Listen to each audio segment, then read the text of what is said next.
Hey, what's up, everybody? BDF 44 coming at you with another video. Alright, so just felt like doing a therapy session. Of course, with everything going on in my life right now, it seemed like a good practice to kind of keep up on the day. Usually when I'm stressed or got something strenuous going on, I turn into preacher mode. If you guys been following, that's pretty much what it's been. I did a whole therapy session about a day ago, and I don't know if it's been a full day or not. It might have been early in the morning yesterday or the day before. I don't remember, but 40 minutes of talking, I wasn't able to upload it fully. So a lot of that just never gets captured, and I'm really upset about that happening again, because that ain't the first time that's happened in the last couple weeks. But nevertheless, I got 41 minutes to vent right now. I don't know that I'll use all of that. We'll see. But yeah, right now I feel good. I accidentally fell asleep. I think it was around 5 or something like that. 6 o'clock maybe, right after I did my last post. I just laid my head down with the intention of getting right back up and eating food that I set aside for myself. And I think I probably fell asleep for like 4 hours or something like that. So that was definitely not my intention. But my body was exhausted, and I was fighting that sleep to keep my body clock, the way it needed to be for tomorrow. And ultimately, I think I'm okay. As far as right now, it's like 11:30. I think I set my alarm for like 6:45. I gotta be there whatever really time I want to be, but of course I'm gonna be there on time, which is 8:30 when they open. So that I get up at like 6:40. Give me an hour to get out the house, an hour to walk down there. I should be all right. And they close at 4:30. And we're talking about the Inglewood Courthouse for my eviction situation. Essentially, what we're going to be doing is applying for a stay of eviction. I don't know exactly how much time they're going to give me or how much time I can reserve for myself with forwarded money. And then from there, I don't know if I can forward them that money, but I can get a guarantee that that money will come to them, and I can have them speak to someone who will directly pay them and see what happens from there if it comes to that. But the self-help guy said that he doesn't believe it'll come to that, so we will see. Self-help being when I went to the courthouse last time to just kind of see all of what it was I would need this time, which is kind of funny because it's been over 2 months, and I thought it would be like a week later, which is why I did that. I'm like, let me just walk down here, see everything I need to see, know exactly where everything is, so come Monday I can just return in it. To be honest with you, God made it so that I didn't have to right away, and I'm very thankful for that. During that 2 months time or whatever it was, I was able to have a birthday and set aside some things that needed to be done to help this situation. Got myself some help, so to speak, some mental health help for the first time in my life. And because of it, now I can honestly say doctors are aware of what it is that we've been discussing on here as something that has caused me some disadvantages, etc. So finally, there's some paperwork behind my name, and this is what prompted that to be. So if I'm aligning what I think the Lord was trying to do, he was trying to set me up for some things that needed to be aligned. And the only way I was going to be able to get set up for that is if I had time. And he gave me that time. So now it looks like things are going to get hectic as it pertains to if they don't give me the extension. This is going to be it's going to be one of the most stressful weeks I've ever existed in. Just simply because of how my brain is, and then with the timeline, and then what has to be done, and the fact that I gotta leave stuff in here possibly, and the fact that I gotta find a place to stay, and all these different things that have to be crammed into basically 2 days. They ain't gonna be 5 days, it would be 2 days. If they don't give me the extension, I'm going to be kicked out of here on Wednesday. So tomorrow's Monday. You guys get what I'm talking about. So that's why I'm doing this therapy session, because after all this time, we're finally at that point. And so what I'm most thankful for is that all of that stuff we just said is in place, and I can bring that paperwork to whomever. And that was really what was disadvantaged in my circumstance, is that I could not prove my situation, nor could I show that I had any income or any path to having steady income. That has changed. So I think that based on what it is that I understand and based on what it is that I think works, I was able to line up a few things that were most necessary to keep this from being the worst it could possibly be. So I'm thankful. I'm thankful that the Lord let that be the case. I wish I had a sense of direction for the last month with the Karen Bass announcement that was relayed to me by a couple of my family members and friends. Essentially said that she thought that people who were being evicted at this time should stay in the house. They weren't going to be sending out any sheriffs, and that we should just chill indefinitely. And so that relieved this brain of some of the very strenuous stresses of looking for apartments without all of those things in place and coming up empty. When that information came to me, I think I was at a dejected space where I had run out of patience with some of the things that ultimately weren't manifesting.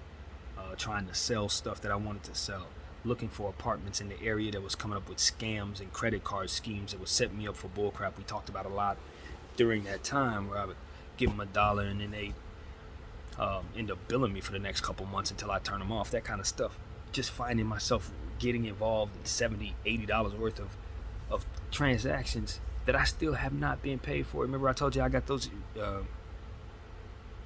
guys to give me my refund? I just realized right now in real time that neither one of those companies have actually issued those refunds. Neither one of those credit card scheme credit guys. I called them. They told me they would give me my refund. And it has been over 2 months or a month, whatever it's been. So I just want to let people know them scams is real. Them companies, them security credit score companies, you got to understand. This is what my experiences is with more than one of them.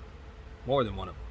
So, like, that's what I ran into. And when she came out with that statement, I was in the middle of giving up, period. I just could not find nothing, and I was stressed out, and the stress had reached a point, and it looked like that was like a God-blessed miracle that allowed me to decompress all of that stress and decompress from that strenuous frustration of not being able to accomplish what I needed. It gave me an opportunity to get down to a psychologist, set up that first and second appointment, and from there, all that stuff we just said straightened out. Got another appointment on the 8th of September. So it's like a lot of stuff that was able to get done because of Karen Bass's statement that I followed. So yeah, now this is where they're at the other half of the month, or the second month. I guess it was only supposed to last for a month, or maybe that was just as far as she could take it, or maybe that just wasn't the case. I don't know. But she will be somebody whose office I'll be reaching out to tomorrow morning for my sister. She told, well, for myself, but for my sister, as she gave me the link to, it would make for some real helpful stuff if I do what I'm supposed to do and call her tomorrow. So I'm gonna do that. Wouldn't be the first time though, because I did send them an email. They sent me back a preliminary email saying our office got back to you. We'll get back to you. They ain't got back to me. So people are not getting back to me, but at least I'm doing my part. I'm sitting here seething a little bit now that I realize on credit score people that took my money and still ain't played me. It's just one of those situations where you can clearly see this is a scam, y'all. And I hope the right people are watching me. Check out credit scores companies. Go into the main ones that do this, because they are setting people up, telling them they're gonna pay them back when they do set them up, and then proceeding to continue the process of not paying them back. I don't appreciate it. I don't appreciate that at all, especially when they know that a lot of the times the listings that are attached to their names aren't even actual apartments, and they're still capitalizing and benefiting from this process as people coerce their customers into relationships with them. Ain't that what fraud is? I think it is. But yeah, creditscore.com is one of them, and the other one, I wish I knew the name of it, but those guys owe me my money. So yeah, man, it is what it is. It's just that's the type of dejection I was feeling when I finally got that information, that I didn't have to stress like that no more. And naturally with my brain, I took all of the different progressions that I had made up to that point in that stress, because there's progressions to be had in relationship with God when I start feeling stressed. So those progressions, I let them kind of go by the wayside in my frustration. And when I got that information, I just relaxed. I had my birthday, I sat back, and I wasn't looking for much of anything in regards to this situation. And so I could say that that's really a flaw in my personality. It's just like once I have an opportunity to get back to what it is I'm doing, that's kind of what it is that I'm going to do until I'm forced out by circumstances again. And so that's, circumstances that are caused by being that way. It is what it is. So I think this is about learning lessons multiple times and finally learning to be tired of the consequences of not doing the things you should have been doing and not doing things correctly. That's what this is about for me. I've already learned certain lessons. It's just that when you ain't yet scared straight enough to do the right things for yourself, you will still have to take on more punishment to force you into further respecting. And I think that's how I'm looking at it from a spiritual standpoint, and how the Lord is handling all of what it is I got going on. It's just like that decompression is fine. The Lord bless you with the time to not stress. Even if it's for a short time, I got that, and I should be thankful. But when you start allowing yourself to fall backwards in what it is that ultimately gained you that favor, and you stop doing what it takes to get that favor, the world ain't gonna see it, but you are, as it pertains to what happens to you when you allow that to happen. So that's what I've been kind of talking about all day in various therapy sessions, and that's the lesson I've learned. I am tired of getting kicked around for things that I do that are due for me to get kicked around for, but nevertheless, you get tired of that. You get tired of the consequences. And so I look at it like this. For whatever reason, though I love myself a lot, there is a strong sense of self-destruction when it comes to this type of thing, and it has to be overcome. And that's, I guess, what I can say I'm starting to manifest an understanding for right now, is that just like we said about being compassionate versus your intentions and how the impact works in whatever way that it doesn't necessarily reflect your intentions. I think treating yourself could be the same type of thing, because if you have the greatest intentions about your circumstance, but you don't have the discipline to execute what'll bring you the best outcome, you're just going to be sitting there hoping while doing the wrong thing and getting the wrong thing. You know what I mean? And then get frustrated with that, and it just spirals from there. I think for myself, I'm just trying to find a way to both respect, and the word I want to use is respect, because that's really one of the pointers that I was able to share with the Bible study group that I had with my family about 2 weeks ago, and it just stuck with me. It's like it is one thing to love God, fear God. It's an entirely different thing to love, fear God, and respect God.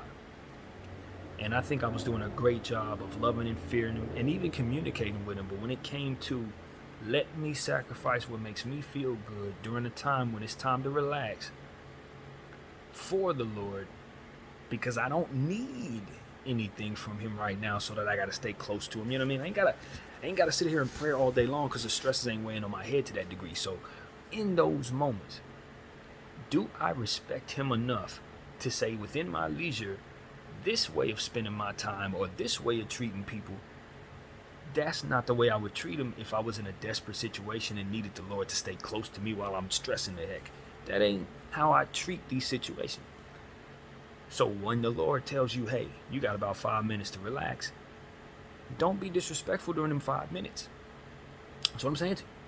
Still heed that if he told you not to do something and you do it during them 5 minutes, he's going to punish you with the same stresses or some type of stresses that ultimately he gave you a breather for. You had 5 minutes. Now you got 3.5. That kind of thing. So it's like, you done already been warned and punished. Warned and punished. Proving that you should be applying gratitude for blessings. And this is me. I'm talking about the Lord doing this for me. Warn you, punish for what you didn't do right. Warn, punish when you didn't do right. Find yourself in situations where my behavior caused me the worst, and it's about time for things to go bad, and he comes through with a miracle. He's doing all this. I find myself in a situation where I need him really, really close, and I'm doing all that stuff that I'm doing right now, talking to y'all, praying and all this stuff, staying in the spirit, does he ever turn me away and start bringing up within my mind all the stuff that I otherwise did that disrespected him? No, he gets close, he give me comfort, make me feel loved, and all that other stuff. And so it's like those bits of grace and those bits of, I guess you could say, selective acknowledgement of your sins when you are asking for help. He ain't sitting there throwing it in your face. That should, within a loving heart, inspire you to say, I'm not going to do this. Not because I'm necessarily afraid of the consequences. Not necessarily not only because the Lord told me not to do it, but because he's been so good to me.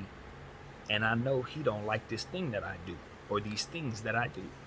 And then I'm going to step into this mindset as I struggle with whether or not to respect the Lord and know of his wrath, as well as how you are not showing him your best.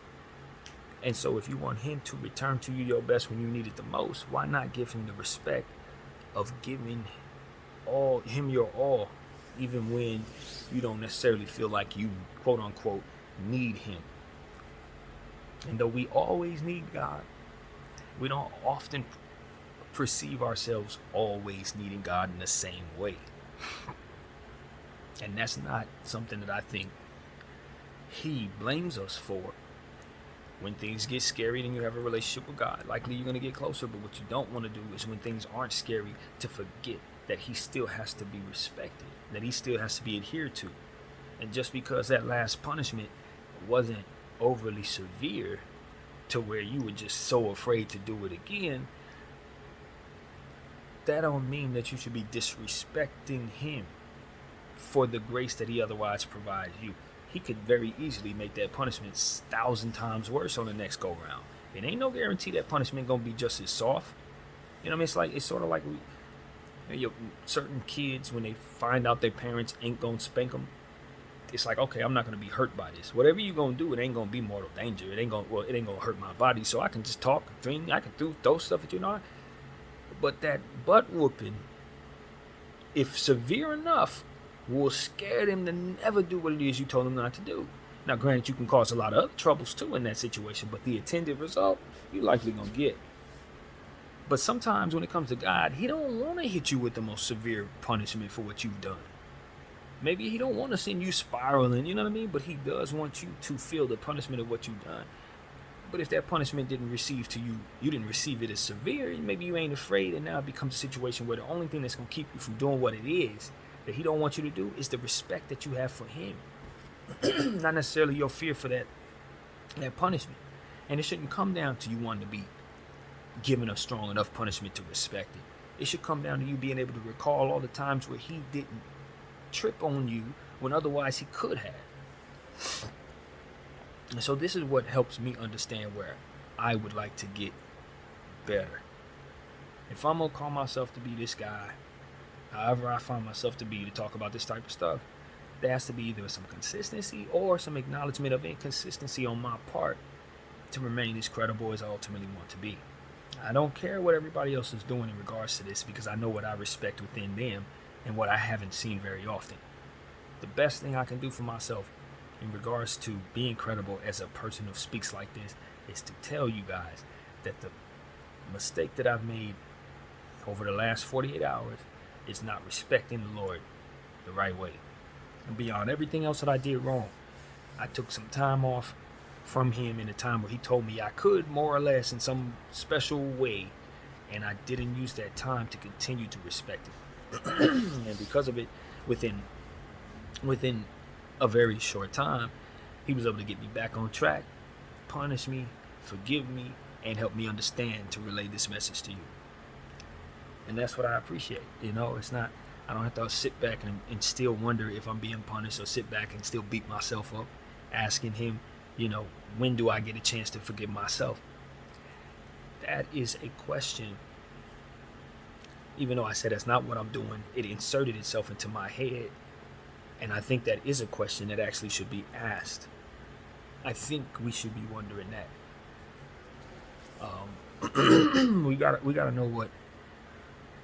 know what ultimately makes our Most High unhappy with us, and what ultimately uh, will contribute to the overall deterioration of our own lives. And I just feel like if you're not spiritually bankrupt, if you're not without faith, if you're not without some type of belief, you should definitely give some consideration to your behavior as it pertains to making that entity unhappy, and so on and so forth. So, yeah, that's what I wanted to share with you guys. Just know that I don't define a great person of God as somebody who is perfect. I define that as somebody who is able to live in their imperfections and still find a way to provide the substance necessary. If I'm doing well, there's something to learn from it. If I'm not doing well, there's something to learn from it.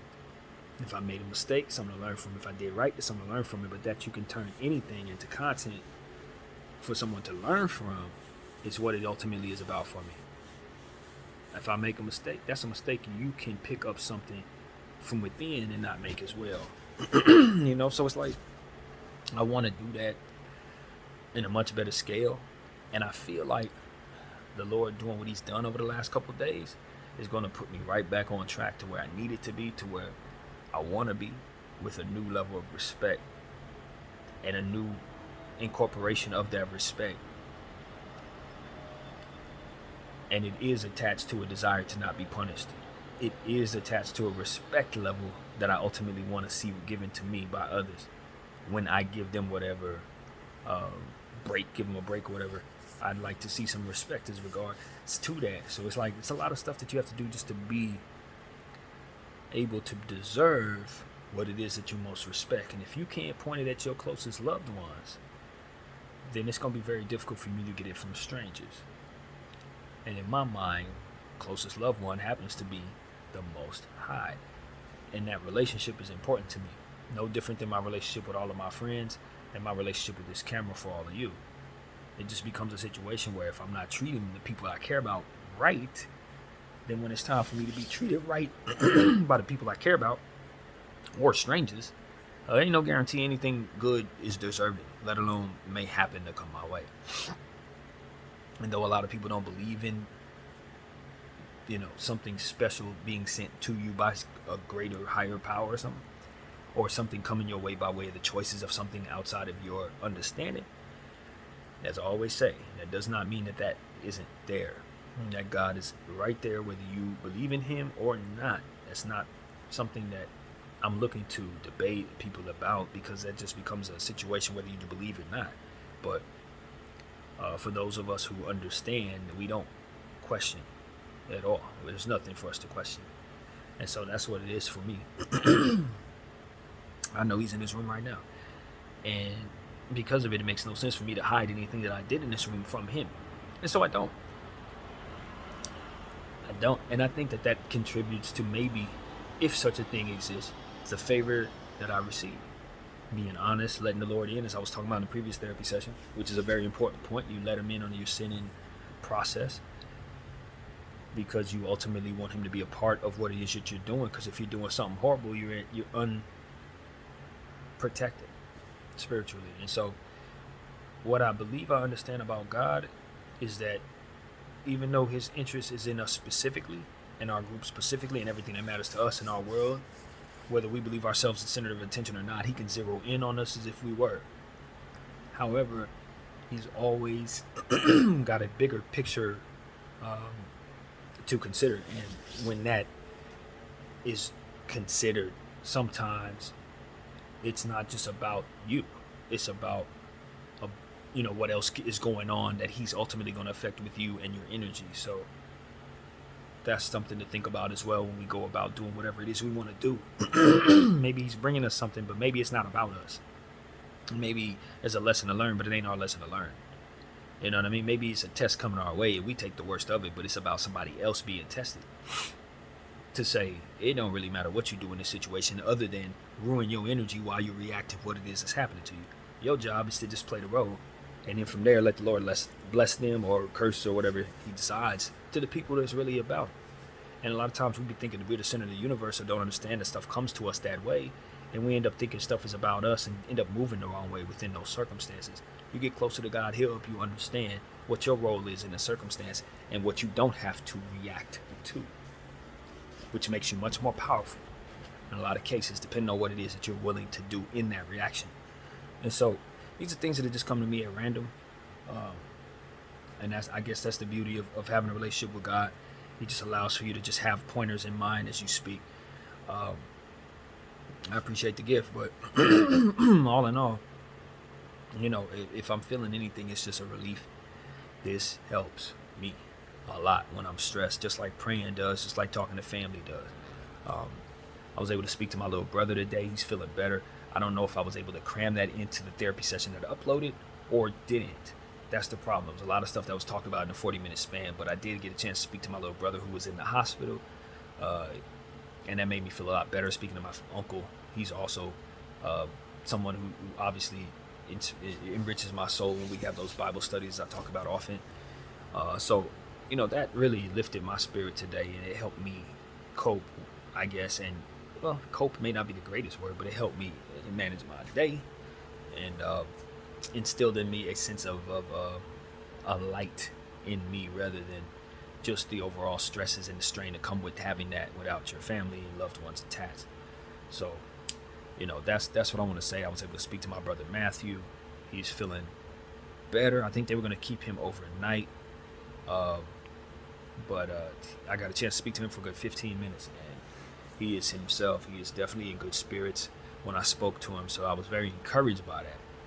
And then I spoke with my niece as well via VMs, and she gave me so much light as well with the words that she applied to the positivity of my situation tomorrow. Just beautiful words, absolutely affirming what she knows, which is that the Lord is going to take care of the situation regardless. And so I just had a lot of family support today, and it was exactly what I needed on a day like this. And I feel like the combination of everything that the Lord is doing is just preparing me for whatever's ahead. And even though my mind has so many strains about what ultimately I'm going to be responsible for, what I could lose this week, where I might find myself at the end of this month, at the end of the day, with all the support that I've received and all of the positive things that God has done for me in the process of this life, and particularly in this era, you just gain a certain level of confidence that he's going to continue on that path with you, however that looks. And that don't necessarily mean things have to be, as comfortable as maybe they had been, but maybe he can make me more comfortable with being uncomfortable so that it makes sense. Whatever the case may be, I'm looking forward to what he's going to do, and I'm definitely looking forward to honoring him with a new level of respect now that I've gone through this in such a way that allows me to do so. And if anything, I just tell you guys that my faith is something that I have and I keep, but it's not always something that I honor like I should. And that does not make me the worst person in the world. It just makes me somebody who needs to work on conditioning myself to go to God more and often when things are not as strenuous. And when doing so, maybe I can have a stronger relationship with God to keep me working on weaknesses that need to be worked on, rather than when I get that time to relax, going back to what it is that ultimately built that weakness in the first place. And so that's the challenge in learning the lesson learned here. You spend those times that he gives you to quote unquote breathe and not be, get you a break from your stresses, and work on your inner self as well as the various stuff that needs to be done to take care of your situation. It was cool for me to go ahead and get my therapy sessions with professionals and apply for the stuff I apply for and look for apartments only to be scammed by credit companies. All of that is going to be what it's going to be. But when the Lord tells you got a birthday to relax and you ain't got to think about all that, don't go diving into darkness and sin and diving into a lack of what your practice is when you respect the Lord and you're scared of what's going to happen next. stay in that space with him regardless. That is what ultimately I should know now is best for me. And so I'm trying to develop that real respect and fear. Let that consequence be enough. Let it be enough. Okay, I got it this time. I don't want to do that again.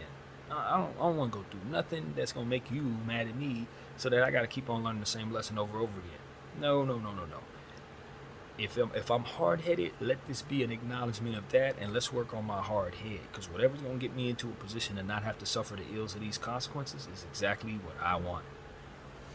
So, and that's what I hope the Lord will not only teach me how to do, but help others too through what it is my example will be.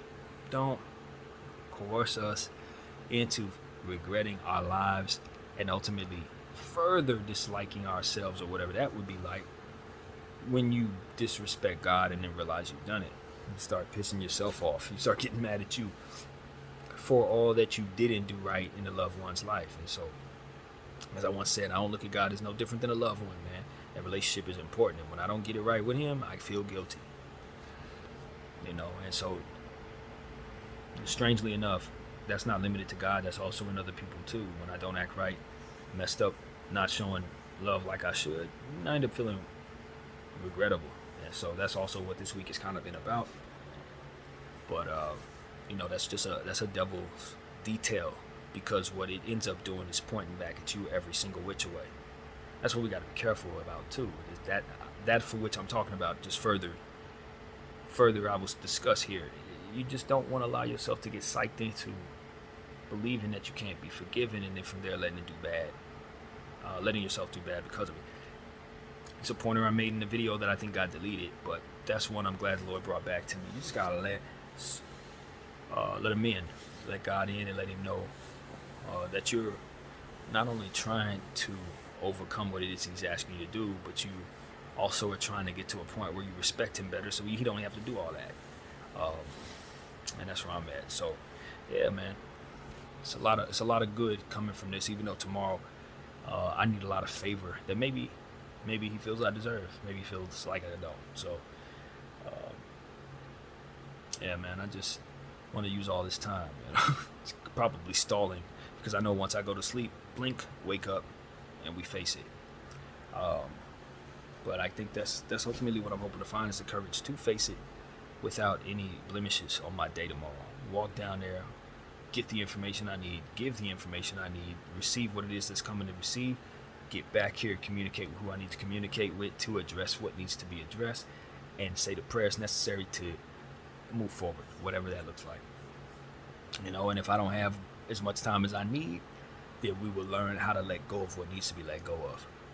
But whatever the case may be, I don't want no problems as it pertains to how I'm perceiving or receiving what's coming. I don't want to struggle any more than what this requires me to struggle with. You know what I mean? And so I don't know how that works in regards to the Lord. I don't know. That's the beauty of applying faith. You really don't know. You're at the mercy of the Lord, and now you have to trust that he's going to work in your favor.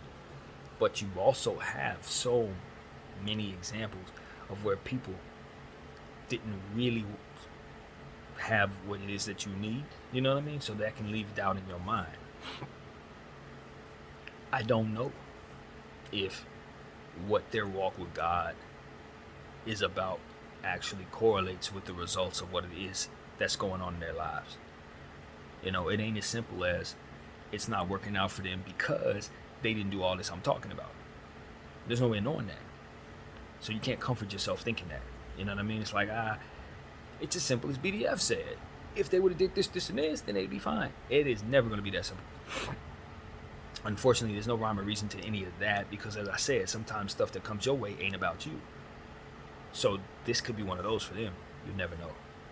And so at the end of the day, you just got to understand your respect is what I think will give you the best path within your walk.